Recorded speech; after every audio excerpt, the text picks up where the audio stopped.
opening drive and then not being able to convert on our first drive, and then all of a sudden that's the onside kick, and that gives us, we're down 21.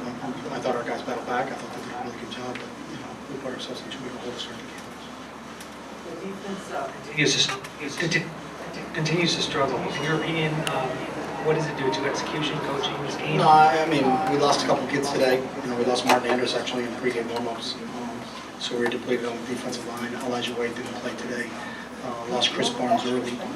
So one of our really kind of captains and stalwarts on the defense that kind of sets the tone for everybody, gets everybody set there. So, we're playing a lot of moving pieces. I think a lot of guys are getting put in and put around in some places, but we still have to execute. I mean, other teams have injuries, and it's not an excuse. It's just what we're playing with right now. But we got a lot of young guys that are getting playing time, and we have to obviously stop them. And we didn't do a good enough job stopping them today. Right here. Talk about the play of your quarterback tonight. Yeah, I thought AB for his first start did a really nice job. He protected the football, did not put it in harm's way. I thought he made some really big throws. The throw to Kyle for a touchdown was a really big throw. I thought he extended some plays in drives with his feet. Something that we knew he could. He made a really good read on the goal line to score the touchdown. When they were kind of ganging up on the run game, because I felt like in the second half we established the run pretty well. But he's got to make them honest on the defensive side of the ball. I thought he did a good job. So, for his first start, I was happy with what AB did today.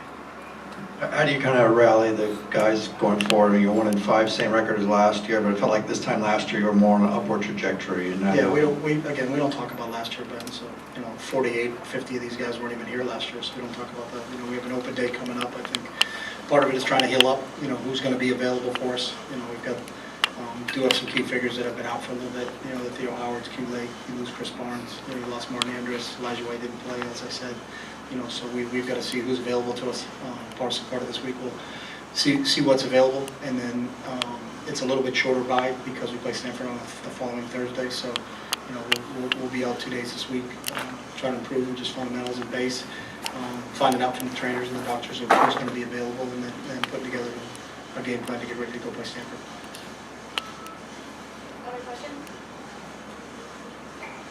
How would you kind of characterize the mood in the locker room after that? Well, anytime they lose, I think they're disappointed. They put in a good week of training, and you come up on the short end. And so that's part of the growing parts that you have to do. And you just can't say, well, we're not going to go out and compete in practice, and we're not going to get after it next week. We have to just keep banging away and keep working on it. And then the young guys that are getting opportunities to play. Because of what's going on with some of the injuries, have to start to capitalize on that, kind of step up. It's not, hey, next year is going to be my opportunity. So a lot of these guys are at their opportunities now. So, take advantage of the opportunities that are presented to you, and see how we as a group can all grow and move forward. During that last touchdown drive, I believe you guys took 6 minutes off the clock. Why didn't you go faster at that point, being down 3 scores? We got into a 2-score game with about 5 minutes to go, which I thought was a manageable time. Now our defense has got to go out there and stop them. But if we go out and throw a 3-and-out or a 4-and-out or a 5-and-out, then we're going to get the ball back in plenty of time. Once it got under 5, then we started to use our timeouts. But when we gave the ball back to them, I think we had an opportunity. There was still plenty of time to score touchdowns in those situations. So I didn't think we mixed up some tempo within there. And then if you watch the drive itself, there was.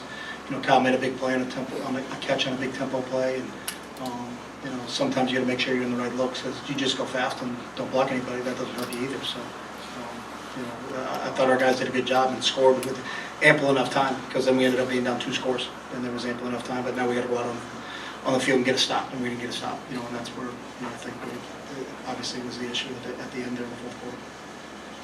Beyond getting guys back, what's it going to take to have success the balance of the season? Again, we're just going to work on this week, so there's not a magic formula. There's no trade or waiver wire. You don't get to add players at this point in time. So you got to see what's available, and then we got to coach them up and put them in positions to make plays and give them an opportunity to execute. And that's on us as a coaching staff.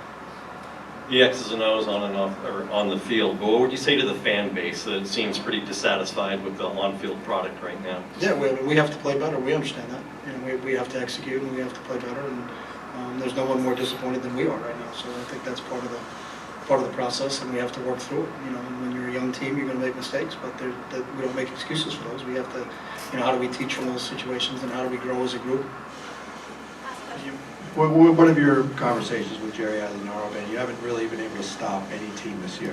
What have you, what's your Yeah, I mean, we sense on talk, it? and it's with our whole staff, it's not just with one guy on the defensive side of the ball. You know, I think we have to, we got to do a better job, you know, and that's on all of us. You know, that's not just one guy, it's not a one-person operation, it's never been a one-person operation, so everybody collectively has to, we got to do a better job of stopping people. You know, we faced some good teams, you know, that was a good quarterback and a really good receiver, we know that coming in.